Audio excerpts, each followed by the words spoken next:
দর্শক এনটিভির নিয়মিত আয়োজন নিয়ে হাজির হয়ে গেছি ঠিক সময় মতো সপ্তাহ শেষে আমি নীলভুরে Jahan. Welcome everyone to expert today's kitchen. প্রতিবারের মতো আমার সঙ্গে থাকবেন একজন রন্ধনশিল্পী, যিনি আপনাদের জন্য করবেন সাধারণ কিছু উপকরণ দিয়ে অসাধারণ দুটো রেসিপি। ডেকে নিচ্ছি আজকের রন্ধনশিল্পীকে। আমাদের সাথে আজকে থাকছে Nilufar Yasmin. So please welcome. Hello, welcome to our kitchen. কেমন আছেন? আলহামদুলিল্লাহ ভালো আছি। আপনি ভালো আছেন? বেশ ভালো আছি। সাথে কি আছে অতিথি হিসেবে? সাথে আমার ছোট বোন। ছোট বোন। আসসালামু আলাইকুম। ওয়ালাইকুম আসসালাম। কি নাম? নুহা। নোহা। ওকে, আমরা আজকে কি দেখছি? আজকে আমরা করব একটা আমের চাটনি, চটপটা আমের চাটনি, খুব অল্প সময়ের মধ্যে হয়ে যায়। দর্শক, আজকে প্রথম যে রেসিপিটি আমরা দেখব চটপট আমের চাটনি। করতে হলে কি কি লাগবে চলুন আগে উপকরণগুলো দেখে নেই। চটপট আমের চাটনি উপকরণ: কাঁচা আম হাফ কেজি, তেল পরিমাণ মতো, শুকনা মরিচ 3টি, পাঁচফোড়ন আধা চা চামচ, লবণ স্বাদ মতো, চিনি সামান্য পরিমাণ, মশলার গুঁড়া পরিমাণ মতো, জিরার গুঁড়া আধা চা চামচ, ভিনেগার 2 টেবিল চামচ। দেখে নিলাম আমের চাটনি বানাতে হলে কি কি উপকরণ লাগছে। সবকিছু এখানে রেডি আছে। আপু, আমরা তাহলে শুরু করি। কি করছি প্রথমে? আমরা প্রথমে প্যানটা গরম করে সরিষার তেলটা দিব। আচ্ছা, আমরা তাহলে বার্নারটা অন করে দিচ্ছি। প্যানটা গরম হয়ে যাক। আচার চাটনি এগুলো তো আসলে অনেকেই ভীষণ পছন্দ করেন, আর আমের আচারের কোনো তুলনা নেই। আজকে একটা আমের চাটনি আমরা করব, যেটা নামটাই হচ্ছে চটপটে, মানে খুব সহজে চটপট করে হয়ে যাবে। আচ্ছা, প্যানটা গরম হয়ে এসছে। আমার একটা চামচ লাগবে। এটা জি, থ্যাংক ইউ। ওকে, তো আমরা প্রথমে সরিষার তেল দিব। তেল দিয়ে করছি 2 টেবিল চামচ পরিমাণ। আচ্ছা, এটা একটু ভালো করে গরম হবে। গরম হওয়ার পর গরম হয়েছে। আমরা এটাতে দিব 3টা আস্ত শুকনো মরিচ। আচ্ছা, শুকনো মরিচটা থেকে যখন হালকা একটু ভাজা হয়ে যাবে, হ্যাঁ, তখন এটাতে আমরা পাঁচফোড়ন দিব। আমরা জাস্ট হাফ চা চামচ পাঁচফোড়ন দিব এটাতে। আচ্ছা। নোহা, কেমন লাগছে আজকে বোনের সাথে রান্নাঘরে? হ্যাঁ, অনেক এক্সাইটেড। বাসায় করা হয় এরকম রান্নাঘরে হ্যাঁ। একসাথে? আপনি নিজে রান্না করতে পারেন? না, আপুই রান্না করে। আপুই রান্না করে? জি। আপনি কিছুই পারেন না? পারি নুডলস রান্না করতে। নুডলস পারি রান্না just, করতে? হ্যাঁ। আচ্ছা, আমার এটা মোটামুটি গরম হ্যাঁ, চলে ভাজাটা এসেছে। হয়ে যাচ্ছে। এবার কি করব? এখন আমরা এটাতে আমাদের আগে থেকে ভিনেগার দিয়ে ভিজিয়ে রাখা আমটাকে আমরা কিউব করে কেটে রেখেছি। এটা আমরা একটু কতটুকু ঢেলে দিই। পরিমাণ নিব? এখানে আমাদের হাফ কেজি পরিমাণ আমের কেজি কাঁচা আম পরিমাণ। রয়েছে। আমটা কেটে তারপর আমরা ভিনেগারে একটু ভিনেগারে দিয়েছি, কারণ এটা খুব চটপটা হয়ে যাবে। তো ভিনেগারটা দিলে এটা টক ভাবটা খুব সুন্দরভাবে মিক্সড হবে। অলরেডি সরষের তেল আর পাঁচফোড়ন দেওয়া কিন্তু একটা আচার ফ্লেভার আমরা পাচ্ছি। তো আমরা এটাতে এখন যেটা করব সেটা আমরা একটু লবণ দিব। আচ্ছা, এটা আমাদের লবণ পরিমাণ মতো 1 চা চামচের মতো লবণ যাবে এটাতে। স্বাদ মতো একটু লবণ যাবে। ভীষণ চমৎকার, মানে আচার চাটনি তো মানে জিভে জল চলে আসছে। জাস্ট এটাকে আমরা 2 মিনিটের জন্য ঢেকে দিব। ঢেকে দেবো। হ্যাঁ, ওকে, আমরা ঢেকে দিলে 2 তাড়াতাড়ি মিনিট ঢেকে সেদ্ধ হয়ে যাবে। এই রেসিপিটা আপনি মানে কবে শিখলেন, কোথা থেকে শিখলেন? আসলে রেসিপি শিখেছি বলতে আমার মা নানির কাছ থেকে এই কনসেপ্টটা নেওয়া। আচ্ছা, আরেকটা জিনিস হয়েছে যে থাকে না যে বাসায় আচার বানানো নাই, খিচুড়ি রান্না করা হয়েছে, হ্যাঁ, সো কি করা। তো তখন চটপটে আম আছে বা টক জাতীয় কিছু আছে, ঝটপট করে এটার মতো একটা বানিয়ে ফেলা, যে ইনস্ট্যান্ট খেয়ে ফেলা যায়। আচ্ছা আচ্ছা, ওইটা থেকে আসলে মানে মোটামুটি নিজের মতো করেই বানিয়ে নেওয়া নিজের মতো করে। কি করছেন না রান্না বান্না ছাড়া? আমার 2টা অনলাইনে বিজনেস আছে রান্না বান্না রিলেটেড। আচ্ছা, ওকে, আমাদের 2 মিনিট হয়ে গিয়েছে। হ্যাঁ, আমি তো দেখি কি অবস্থা। চুলার আঁচটা আমরা আরেকটু কমিয়ে দিব। আচ্ছা, এবার একটু আমরা হিটটা কমিয়ে দিচ্ছি। হ্যাঁ, লো হিটে দিয়ে দেবো? মিডিয়াম লো যাবে। মিডিয়াম লো। এই যে অলরেডি এটা হয়ে গিয়েছে, নরম হয়ে গিয়েছে, ছাড়তে শুরু করেছে। তো যখন থেকে পানিটা বের হয়ে শুকানো শুরু করবে, ওই সময়টাতে আমরা আসলে এটাতে চিনি ইউজ করব। আচ্ছা, চিনি দিলে আরো পানি ছাড়বে। হ্যাঁ, এটা কি একদম মানে মিশে যাবে চাটনি? না, কিছু মিশে থাকবে। হ্যাঁ, কিছু গোটা গোটা থাকবে। আচ্ছা, এখানে আমরা 6 চামচের মতো দিয়েছি। 6 চামচের মতো। আমরা টেস্টের উপর ডিপেন্ড করছে। আপনি কি রকম পছন্দ করেন? আমার হালকা একটু টক, হ্যাঁ, একটু মিষ্টি এরকম। আমার কাছে এরকমই ভালো লাগে। হ্যাঁ, চিনিটা মিশে যাচ্ছে। হ্যাঁ, আর জাস্ট 2 মিনিটের জন্য এটা ঢাকবো, তাহলে হয়ে যাবে। তারপর আমরা 2 মিনিটের জন্য ঢেকে দিচ্ছি। অনলাইনের বিজনেসের কথা বলছিলেন, দুটো পেজ, মানে কি নামে এবং কি বিষয়? একটা নীলুর হ্যাসেল ক্যাটারিং সার্ভিস, আচ্ছা, আর আরেকটা বিডি অর্গানিক ফুড। আচ্ছা, কেমন সাড়া পাচ্ছেন? আলহামদুলিল্লাহ ভালো। আমি 4 বছর ধরে আছি। 4 বছর? হ্যাঁ, কর্পোরেট জব ছাড়ার পরে 4 বছর ধরে কাজ কর্পোরেট করছি। জব ছেড়েছেন, কি করতেন? আমি প্রফেশনালি কম্পিউটার ইঞ্জিনিয়ার 7 বছর আচ্ছা। কাজ করেছি কর্পোরেট লাইনে। হ্যাঁ। তারপর মনে হলো নিজের আইডেন্টিটির জন্য কিছু একটা করি নিজের যেটা আমি business ভালোবাসি শুরু করতে। করবেন। তো অনলাইনে প্রথম কিন্তু আচার দিয়ে শুরু করেছিলাম আমি আচ্ছা 2018 সালে। তার এরপর মানে থেকে আচারের উপর অনেক বেশি দক্ষতা। ভালো লাগে করতে। হ্যাঁ, আমাদের অলরেডি এটা হয়ে গিয়েছে। আমরা একটু আস্তে একটু এখন একটু লো করে দেব।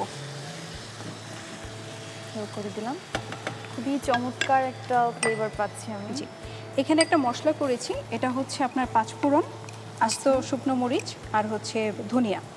5 ফোড়ন, আস্ত শুকনো মরিচ আর ধনিয়া হালকা করে আচ্ছা। তেলে গুঁড়ো করে নিয়েছি, আধা ভাঙা করে নিয়েছি। তো আমি এটা দিব একদম লাস্ট মোমেন্টে।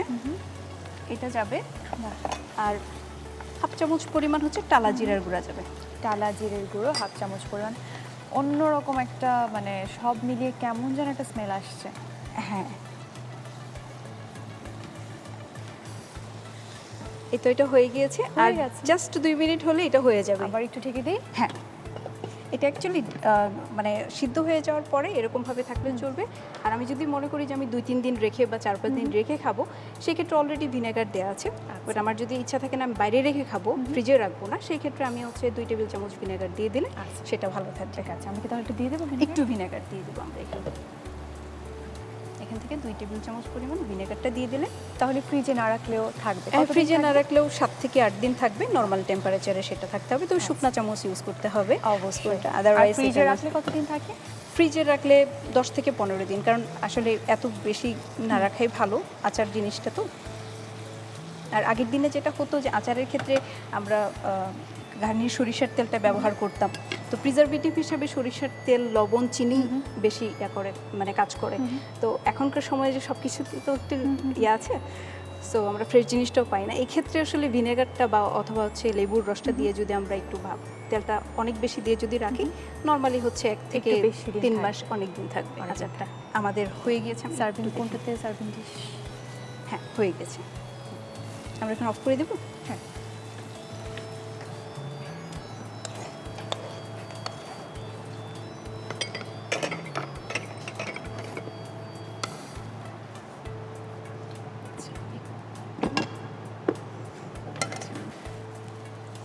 আপু, হয়ে গিয়েছে আমার চটপটা আমের চাটনি। চটপটা আমের চাটনি তো হয়ে গেছে, দেখতে খুব ভালো লাগছে এবং স্মেলটা চমৎকার।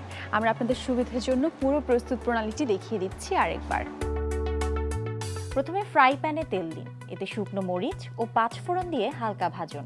ভাজা হলে কাঁচা আম, লবণ ও চিনি দিয়ে রান্না করুন। সবশেষে মশলার গুঁড়া ও ভিনেগার দিয়ে কিছুক্ষণ রান্না করে নামিয়ে পরিবেশন করুন দারুণ স্বাদের চটপট আমের চাটনি। চটপটে আমের চাটনি বানানোর প্রস্তুত প্রণালী তো আমরা দেখে নিলাম। আমাদের পরবর্তী রেসিপি কি হবে? আমাদের পরবর্তী রেসিপি হচ্ছে কালাভুনাই দম খিচুড়ি। তো দম খিচুড়ির জন্য আমরা কি প্রথমে পানি গরম করে পানি নেব। গরম করব? জি। কতটুকু দেব? আমরা হচ্ছে 2 কাপ পরিমাণ পানি দেব। হয়েছে? হয়েছে। ওকে, 2 কাপ মতো দিয়ে দিলাম। এবার কি করব? এখন হচ্ছে আমরা চালটা ভেজে নেব। তো আমরা হচ্ছে 4 টেবিল চামচ পরিমাণ হচ্ছে সয়াবিন তেল দিলাম। এটার মধ্যে আমরা আস্ত গরম মশলা দিব, 2টা তেজপাতা দিচ্ছি, একটা দারচিনি স্টিক, 4টা এলাচ, আর হচ্ছে 4টা লং। এটা দিয়ে যখন সুন্দর একটা ঘ্রাণ চলে আসবে তখন আমরা পেঁয়াজ কুচিটা দিব।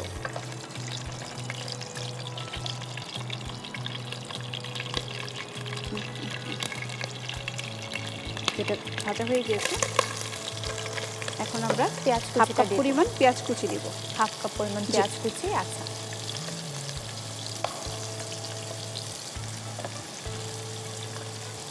এটা হালকা বাদামি করে ভেজে তারপরে হচ্ছে আমাদের চাল আর ডালটা মিক্স করতে হবে। আমরা যেহেতু একটু ভাজা ভাজা কালাভুনাই হয়ে গেছে। আদা রসুন দিয়েছি সবকিছু, এখন এটাতে তেমন কিছুই দিব না, ওভার স্পাইসি হয়ে যাবে। তো আমরা এটা হালকা বাদামি করে যখন ভাজা হয়ে যাবে তখন আমরা এখানে 350 গ্রাম পোলার চাল নিয়েছি এইটা, এবং হচ্ছে আমাদের 150 গ্রাম হচ্ছে মুগ ডাল হালকা ভেজে পানি দিয়ে ধুয়ে ঝরিয়ে নিয়েছি। আচ্ছা, আমরা এটা একসাথে মেশাবো। 150 গ্রাম মুগ ডাল পানি দিয়ে ভিজিয়ে হ্যাঁ, তারপর 350 গ্রাম পোলার চালের সাথে মিক্সড করে দিব। তাহলে এখানে হচ্ছে 500 গ্রাম আর আমার কালাভুনা হচ্ছে 500 গ্রাম। আচ্ছা, এটা হয়ে গেছে। হ্যাঁ, হয়ে গিয়েছে। আমরা এখন এটা ঢেলে দিচ্ছি। মুগ ডাল আর পোলাওর চালটা আমরা দিয়ে পোলাও দিলাম। চালটা দিয়ে দিলাম। আমরা এটার সাথে অল্প কিছু মশলা, গুঁড়া মশলা ইউজ করব জাস্ট কালারটা আনার জন্য। আমরা এখানে হচ্ছে হাফ চামচের মতো দিচ্ছি হলুদ গুঁড়া, টালা জিরা গুঁড়া দিচ্ছি হাফ চামচের মতো, টালা জিরে গুঁড়ো হাফ চামচ, অল্প একটু গরম মশলা দিচ্ছি কারণ এটা হচ্ছে চালের ফ্লেভারটাকে যেন ইয়া করে। গরম মশলা গুঁড়ো, তারপর একটু ভেজে নেব, তাই তো? আর কিছু একটু ভেজে নেব। এটাতে হচ্ছে পরিমাণ মতো লবণ দিব। আমরা স্বাদ মতো লবণ দিয়ে নিচ্ছি।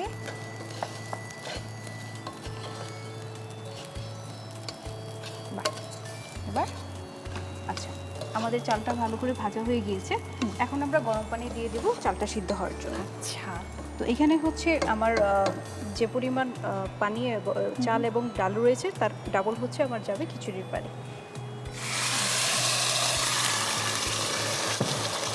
চুলার আঁচটা আরেকটু কমিয়ে দিলাম। আমরা এবার একটু আঁচটা কমিয়ে দিচ্ছি।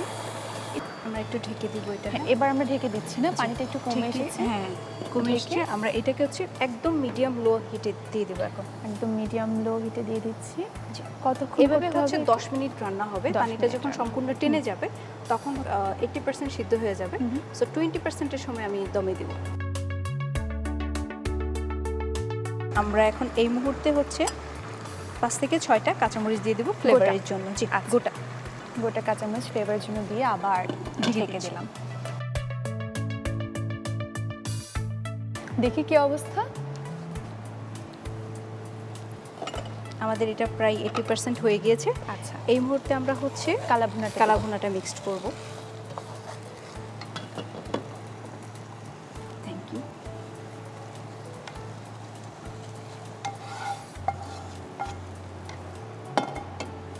কালাভুনাটা মিক্সড করার পর আমরা সম্পূর্ণ মিশাবো না, এটা মাঝখানে রেখে, দিয়ে হ্যাঁ, আমরা চারদিক থেকে হচ্ছে ঢেকে দেব। হ্যাঁ, আচ্ছা, খিচুড়িটা উপরে দিয়ে আমরা ঢেকে দিব এবং এইটা দিয়ে হচ্ছে অ্যাকচুয়ালি আমাদের দমে যাবে। দমটা হবে। জি। তো তখন এটার উপরে খুব সুন্দর একটা ফ্লেভারের জন্য আমি এখানে কিছু পেঁয়াজ বেরেস্তা ইউজ করব, যেটা পরবর্তী সময়ে খুবই ভালো লাগবে খেতে। আচ্ছা, ঠিক আছে, এখন এটা হচ্ছে আমরা 20 মিনিট দমে দিব। আর দমের একটা টেকনিক হচ্ছে যে একদম দমে যদি দিতে চাই, আমার যদি তাওয়া না থাকে সেই ক্ষেত্রে আমি মুখটা এভাবে সিল করে দিব। সিল করে আচ্ছা। দিয়ে একদম মানে যাতে ইনট্যাক্ট থাকে একদম। ইনটেক থাকবে। তো এটা 20 মিনিট পরে সম্পূর্ণ হয়ে যাবে। দমে দেওয়া হয়ে গেছে, এবার তাহলে নামিয়ে ফেলি। হ্যাঁ, আমার নামানোর আগে নোহার একটা ভীষণ mixed- ক্ষুধা পেয়ে গেছে। হ্যাঁ, বাহ, দারুণ একটা সুবাস। আমরা জাস্ট হচ্ছে একটা মিক্সড করব। মিক্স করে নেব। হ্যাঁ, আচ্ছা, তাহলে হচ্ছে অল্প একটু মশলার সাথে আমার খিচুড়ির এটা খুব ভালোভাবে মিশবে। কালাভুনা কালাভুনা যে একটা ফ্লেভার, সেটা আমি খুব আচ্ছা, সুন্দরভাবে পাবো। ঠিক হয়ে গেছে, আমি এখন এটা পরিবেশন করতে চলে যাব। প্লেটে দিয়ে দিলাম তো।